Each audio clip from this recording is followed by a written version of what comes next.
നമ്മൾ ലാസ്റ്റിൽ പഠിച്ചു നിർത്തിയിരിക്കുന്ന theorem n gamma f of a equal to 1/2π integral over gamma f s d z by z minus a എന്നുള്ള തിയറമാണ്. ഈ തിയറത്തിൽ നിന്ന് നമുക്ക് കിട്ടുന്നതെന്ന് പറഞ്ഞാൽ ഇഫ് എൻ ഗാമ എ 1 ആണെന്ന് വിചാരിച്ചു. എൻ ഗാമ എ 1 ആണെങ്കിൽ ഈ റിസൾട്ട് എന്ത് വരും?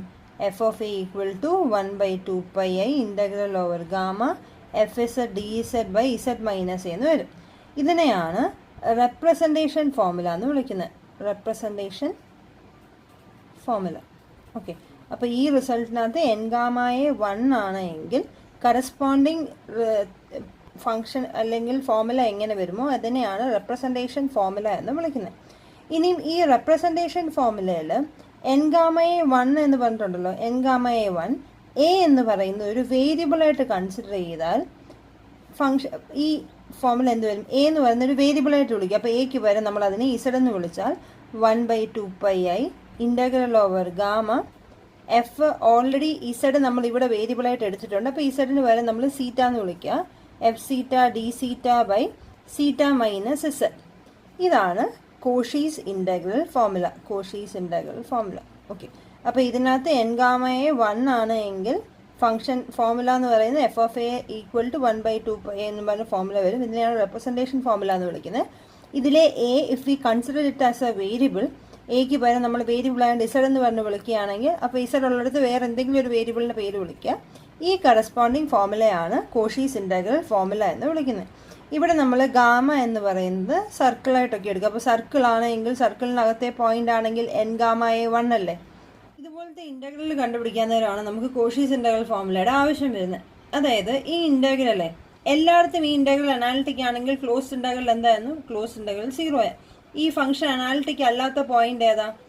ഡിനോമിനേറ്റർ 0 ആവുന്ന പോയിന്റിലൊന്നും ഈ ഫംഗ്ഷൻ അനാലിറ്റിക് അല്ല. ഡിനോമിനേറ്റർ 0 എന്ന് പറഞ്ഞാൽ ഇസഡ് ഈക്വൽ ടു 0 എന്ന് പറയുന്ന പോയിന്റിൽ ഈ ഫംഗ്ഷൻ അനാലിറ്റിക് അല്ല അല്ലേ.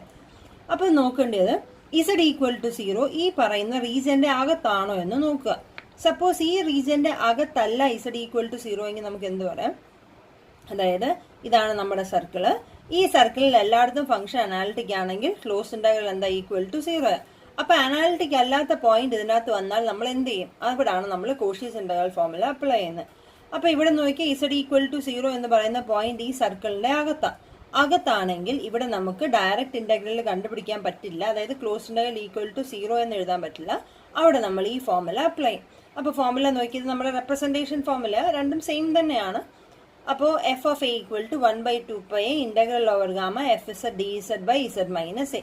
ഈ ഇൻ്റഗ്രലും ഈ ഇൻ്റഗ്രലിലൂടെ നമ്മളൊന്ന് കമ്പയർ ചെയ്യാൻ പോവുക. അതായത് integral f z d z by z minus എയും integral gamma mod z equal to 1 e raise to z by ഇസഡിനെ ഇസഡ് മൈനസ് 0 ഡി ഇസഡ് എന്ന് വിളിക്കാം. അപ്പോൾ അങ്ങനെയാണെങ്കിൽ ഒന്ന് കമ്പയർ ചെയ്ത് ഇവിടെ എഫ് ഇസഡ് എന്താ? F z equal to e raise to z. ഇവിടെ എ എന്താ? A equal to 0. ഗാമ എന്താ? Mod z equal to 1. ഈ റെപ്രസെൻറ്റേഷൻ ഫോർമുല പറഞ്ഞപ്പോൾ നമ്മൾ പറഞ്ഞായിരുന്നു എ എന്ന് പറയുന്ന പോയിന്റ് എന്ത് കണ്ടീഷൻ സാറ്റിസ്ഫൈ ആണ്? N gamma a equal to 1 ആണെങ്കിലാണ് നമ്മൾ ഈ ഫോർമുല ഇവിടെ അപ്ലൈ ചെയ്യുന്നത്. ഇവിടെ നോക്കിയേ, എൻ ഗാമ എ എന്ന് പറയുന്നത് ശരിക്കും പറഞ്ഞാൽ എന്താ? എൻ ഗാമ എന്ന് പറയുന്നത് ഈ സർക്കിള് ഇസഡ് ഈക്വൽ ടു 0 സെൻട്രലുള്ള സർക്കിള്. എ എന്ന് പറയുന്നത് 0. എന്താ? സർക്കിളിൻ്റെ അകത്തെ പോയിന്റ് ആണ് 0. So n gamma a equal to 1 എന്ന് നമ്മൾ ഓൾറെഡി പഠിച്ചിട്ടുണ്ട്. അപ്പോൾ 0 എന്നത് സർക്കിളിൻ്റെ അകത്തായതുകൊണ്ട് എൻ ഗാമ 0 1. അപ്പോൾ ഇവിടെ നമുക്ക് ഈ ഫോർമുല അപ്ലൈ ചെയ്യാം. അപ്പോൾ ഇത് നിങ്ങൾ അത്രയും ശ്രദ്ധിക്കേണ്ട. അത് നമ്മൾ എപ്പോഴും അങ്ങനെ ചെയ്ത് നോക്കില്ല. നമ്മൾ ഇത്രയും നോക്കുകയുള്ളൂ. അനാലിറ്റിക് അല്ലാത്ത പോയിന്റുകളുണ്ടല്ലോ, അതായത് ഡിനോമിനേറ്റർ 0 ആവുന്ന പോയിന്റ് നമ്മൾ പറയുന്ന റീജിയന്റെ അകത്താണോ വെളിയിലാണോ എന്ന് നോക്കുക. അകത്താണെങ്കിൽ അതിനെ നമ്മൾ ഇങ്ങനെ എഴുതും. അതായത് ഇസഡ് ഈക്വൽ ടു 0 അകത്തായതുകൊണ്ട് ഇസഡ് മൈനസ് 0 എന്ന് പറഞ്ഞ ഡിനോമിനേറ്ററിൽ എഴുതി. ഇനി നമ്മൾ ഫോർമുല അപ്ലൈ ചെയ്യാൻ പോവാം. നമ്മൾ നോക്കിയാൽ f of a equal to 1/2π integral over gamma f z d z by z minus a. നമുക്ക് ഈ ഇൻ്റഗ്രലിൽ മാത്രമേ ക്വസ്റ്റ്യനകത്ത് തന്നിട്ടുള്ളൂ. അപ്പോൾ integral over gamma f z d z by z minus a എങ്ങനെ എഴുതാം? 2π ഇൻറ്റു എഫ് ഓഫ് എ എന്ന് എഴുതാം. നമുക്ക് തിരിച്ച് നമ്മുടെ ക്വസ്റ്റ്യനിലേക്ക് വരാം. നമ്മുടെ കയ്യിലുള്ളത് integral mod z equal to 1 e raise to z by z minus 0 d ഇസഡാ. അതിനെ അപ്പോൾ എങ്ങനെ എഴുതാം? 2π ഇൻറ്റു എഫ് ഓഫ് 0 എന്ന് എഴുതാം. വേറെ എഫ് ഇസഡ് എന്താ? F z equal to e raise to z. So this is equal to 2π into e raise to 0. അതായത് 2πi. ഇതാണ് ഈ ഇൻ്റഗ്രലിൻ്റെ ആൻസർ. നെക്സ്റ്റ് ക്വസ്റ്റ്യൻ നോക്കി. Compute integral mod z minus i equal to 1/z² + 1 dz. ഇവിടെ denominator 0, function analytic ആണോ എന്ന് നോക്കാം. അതിനു മുമ്പ് ഈ റീജിയൻ ഏതാ? Mod z minus i equal to 1 എന്ന് പറയുമ്പോൾ സെൻറ്റർ ഐ എന്ന് പറയുമ്പോൾ y കോർഡിനേറ്റിൽ 1, റേഡിയസ് 1. ഇതാണ് നമ്മുടെ റീജിയൻ. ഓക്കെ, ഇതാണ് നമ്മുടെ റീജിയൻ ഐ. ഓക്കെ, ഇനി ഡിനോമിനേറ്റർ 0 ആവുന്ന പോയിന്റ്സ് ഏതൊക്കെയാ? z² + 1 ഈക്വൽ ടു 0, അതായത് z² equal to -1, z equal to ±i. അപ്പം നോക്കേണ്ടത് z ഈക്വൽ ടു ±i എന്ന് പറയുന്നത് റീജിയൻ്റെ അകത്താണോ വെളിയിലാണോ എന്ന് നോക്കുക. അതായത് നമ്മുടെ കയ്യിലുള്ള z ഈക്വൽ ടു i ഉണ്ട്, -i ഉണ്ട്. ഈ രണ്ട് പോയിന്റ്സും റീജിയൻ്റെ അകത്താണോ വെളിയിലാണോ എന്ന് നോക്കുക. നോക്കാൻ നേരം i എന്ന് പറയുന്നത് റീജിയൻ്റെ അകത്തും -i എന്ന് പറയുന്ന റീജിയൻ്റെ വെളിയിലും. അപ്പം നമുക്ക് ഇൻ്റഗ്രൽ ഗാമ എന്ന് വിളിക്കുക. ഗാമ 1/z² + 1 dz നമുക്ക് എങ്ങനെ എഴുതാം? Integral over gamma 1/z + i into z - i dz എന്ന് എഴുതാം. ഇതിൽ z ഈക്വൽ ടു i എന്ന് പറയുന്ന പോയിന്റ്, അതായത് z - iക്ക് corresponding z equal to i എന്ന് പറയുന്നത് റീജിയൻ്റെ അകത്താണ്. ഇത് ഡിനോമിനേറ്ററിൽ തന്നെ ഇരിക്കണം. അതായത് റീജിയൻ്റെ അകത്തുള്ള പോയിന്റിൻ്റെ കറസ്പോണ്ടിങ് ഫാക്ടർ ഡിനോമിനേറ്ററിൽ തന്നെ ഇരിക്കണം. ബാക്കി എല്ലാ ഫാക്ടേഴ്സും ന്യൂമറേറ്ററിലേക്ക് കൊണ്ടുപോകുക. കാരണം എന്താണെന്ന് വെച്ചാൽ നമുക്ക് z ഈക്വൽ ടു -i, അതായത് z പ്ലസ് i എന്ന് പറയുന്ന ടേം നോക്കിയേ, അതിൽ നിന്ന് കിട്ടുന്ന z ഈക്വൽ ടു -i അല്ലേ, അത് റീജിയൻ്റെ വെളിയില്ല. അതിൻ്റെ അർത്ഥം -i ഈ പറയുന്ന പോയിന്റിൽ ഫംഗ്ഷൻ അനാലിറ്റിക് ആണ്. ഓക്കെ, അപ്പോൾ z ഈക്വൽ ടു -i ഡിനോമിനേറ്ററിൽ വെച്ചിട്ട് z ഈക്വൽ ടു +i ന്യൂമറേറ്ററിലേക്ക് കൊണ്ടുപോകാം. So this is equal to integral over gamma 1/z + i/z - i dz. Clear ആണോ? എന്തൊക്കെയാണ് ചെയ്തത്? റീജിയൻ്റെ അകത്തുള്ള പോയിന്റിന്റെ കറസ്പോണ്ടിങ് ഫാക്ടർ ഡിനോമിനേറ്ററിൽ തന്നെ വെക്കുക. ബാക്കി എല്ലാ ഫാക്ടേഴ്സും ന്യൂമറേറ്ററിലേക്ക് കൊണ്ടുപോകുക. ബാക്കി എന്തൊക്കെ ടേംസ് ഉണ്ടോ അതിനെ എല്ലാം ന്യൂമറേറ്ററിലേക്ക് കൊണ്ടുപോകുക. ഇതാണ് ഇവിടുത്തെ നമ്മുടെ f(z). ഇതാണ് നമ്മുടെ a. അപ്പോൾ ഫോർമുല എന്തായിരുന്നു? f(a) = 1/2πi integral over gamma fz dz/z - a അല്ലായിരുന്നോ? അപ്പോൾ അതിൽ a എന്താണെന്ന് കിട്ടി, fz എന്താണെന്ന് കിട്ടി.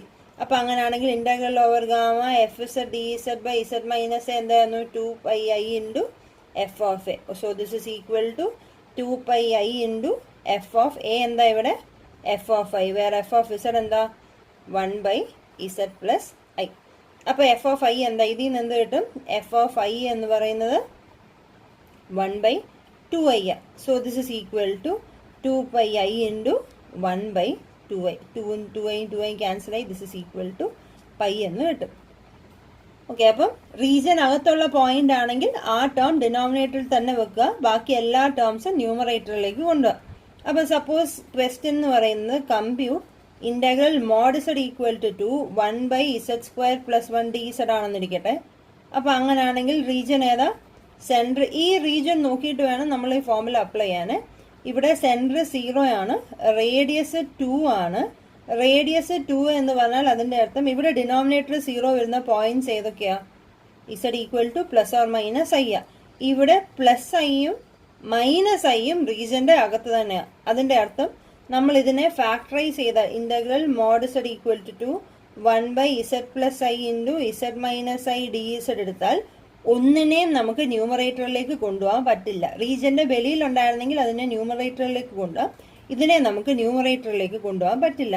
അവിടെ നമ്മൾ ചെയ്യുന്നത് ഇതിനെ നമ്മൾ അതായത് 1/z + i into z - i partial fractions ആയിട്ട് സ്പ്ലിറ്റ് ചെയ്യുക. a/z + i + b/z - i എന്ന് പറഞ്ഞ് സ്പ്ലിറ്റ് ചെയ്യുക. സ്പ്ലിറ്റ് ചെയ്ത് കഴിയുമ്പോൾ എക്കും ബിക്കും വാല്യൂ കിട്ടും. എങ്ങനെയാണെന്ന് ഓർക്കുന്നുണ്ടോ? ഇതിനെ മൊത്തം ഈ ഡിനോമിനേറ്റർ കൊണ്ട് ഇതിനെ മൊത്തം മൾട്ടിപ്ലൈ ചെയ്യുക. അപ്പോൾ ഇത് 1 equal to a into z - i + b into z + i എന്ന് വരും. ഇസഡിന് വാല്യൂ ഇട്ട് കൊടുക്കുക. z ഈക്വൽ ടു i ഇടുമ്പോൾ ലെഫ്റ്റ് സൈഡ് 1, റൈറ്റ് സൈഡ് ഇത് 0 വരും. ഇവിടെ b ഇൻറ്റു 2i എന്ന് വരും. So b equal to 1/2i. അതുപോലെ z ഈക്വൽ ടു -i ഇടാൻ നേരം 1 equal to minus 2i into a എന്ന് വരും. So a equal to minus 1/2i. So this is equal to integral mod z equal to 2 രണ്ടായിട്ട് split ചെയ്യാം. എങ്ങനെയാണ് split ചെയ്യുന്നത്? Minus 1/2i into Z plus I അല്ലേ, plus ബിയുടെ എന്തായിരുന്നു 1/2i into Z minus I D Z. അപ്പോൾ ഇതിനെ ഇനി നമ്മൾ രണ്ടായിട്ട് സ്പ്ലിറ്റ് ചെയ്യുക. രണ്ടായിട്ട് സ്പ്ലിറ്റ് ചെയ്യുമ്പോൾ minus 1/2i into integral mod z equal to 2 d z by z plus i plus 1/2i into integral mod z equal to 2 d z by z minus i. Okay, അപ്പോൾ ഇവിടെ ആദ്യത്തേത് ചെയ്യുമ്പോൾ minus 1/2i into ഇവിടെ f എസ് എഡ് എന്താ? F എസ് എഡ് എന്ന് പറയുന്നത് 1 ആണ്, എ എന്ന് പറയുന്നത് മൈനസ് ഐ ആണ്. അപ്പോൾ എന്ത് വരും? 2πi into F of minus I plus 1/2i into 2πi into F of plus I. A എന്ന് പറയുന്നത് ഐ അല്ലേ. Okay, so this is. പക്ഷേ ഇപ്പോഴത്തെ എഫ് എസ് എഡ് എന്താ? എഫ് എസ് എഡ് എന്ന് പറയുന്നത് ഇവിടെ രണ്ടിടത്തും 1 അല്ലേ. അപ്പോൾ കോൺസ്റ്റന്റ് ഫംഗ്ഷൻ. അപ്പോൾ ഇവിടെ വരാൻ നേരം മൈനസ് 2πi/2i പ്ലസ് 2πi/2i എന്ന് വരും, വിച്ച് ഇസ് ഈക്വൽ ടു 0 എന്ന് കിട്ടും.